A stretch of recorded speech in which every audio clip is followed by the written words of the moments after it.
my coffee is really my sacred moment. I have a cookie with it. It has Good, to have a cookie with it. And if I'm in a hurry, I prefer not to have my coffee. good. So you take pleasure in your coffee. Yes, Good. And do you know why you take pleasure in your coffee?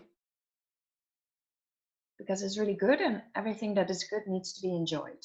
Yes, and because you set your intent to slow down and enjoy your coffee. That is correct. So, what do you think would happen if for the next 2 weeks you decided to live your entire life with that same slow intent to enjoy whatever it is that's in front of you, regardless of what that thing is? That sounds a bit scary. Because if you could do that for a couple of weeks, I can almost guarantee it would completely change your life. I'll try. And that feels unsafe because, You're not in control.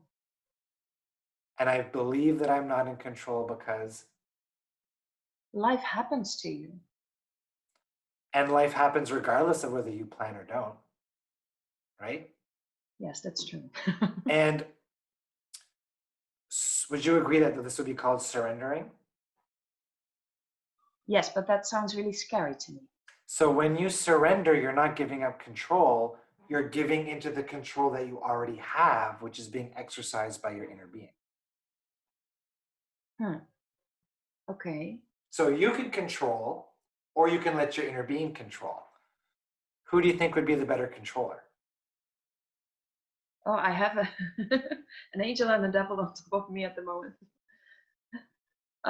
Yeah, I think my inner being, but Okay. And it's not safe to let go. It's not safe to surrender because if I do, I have a lot of flashbacks of childhood trauma at the moment okay. where I was not in control. And maybe that's exactly why I need to be in control all the time, maybe. Yeah. Absolutely. This is not an uncommon perception belief. This is something that quite a few people practice. And it absolutely comes from traumas. And one of the things that I explain to clients that I work with when this comes up is that those circumstances did not occur because you surrendered or let go of control. These circumstances occurred because you were in some way a vibrational match to those circumstances, right? It wasn't the surrender that allowed it, it was in some way the vibration. Even if you felt like you were a gazillion% in control, from that vibration, it still would have happened. Make sense? Makes sense.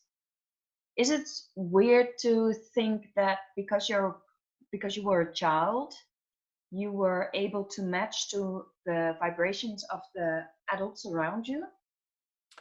I would say when you're in a room filled with people, if all of those people, whether they're family members or different, if all of those people are practicing a vibration of anger, then it's very easy to default into that same vibration of anger, right?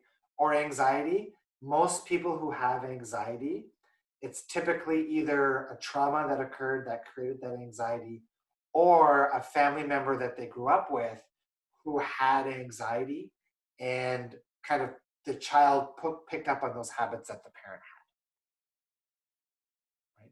Being an empath is another one. So a lot of people who grow up in an environment where one of the parents is maybe bipolar, maybe emotionally or physically abusive, where that child feels like they don't know when they are or aren't safe, then what Mhm. happens is that child has this kind of walking on eggshell syndrome where they're always like waiting for the other shoe to drop or waiting for something to go wrong.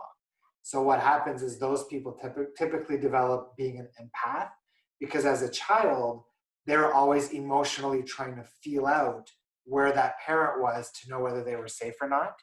And once they grow up and once they move out, that becomes a default behavior where everybody you're around, you're emotionally trying to feel out where they're at. And then by tuning into everybody else's emotions, we have a tendency to kind of tune into them and practice them as well.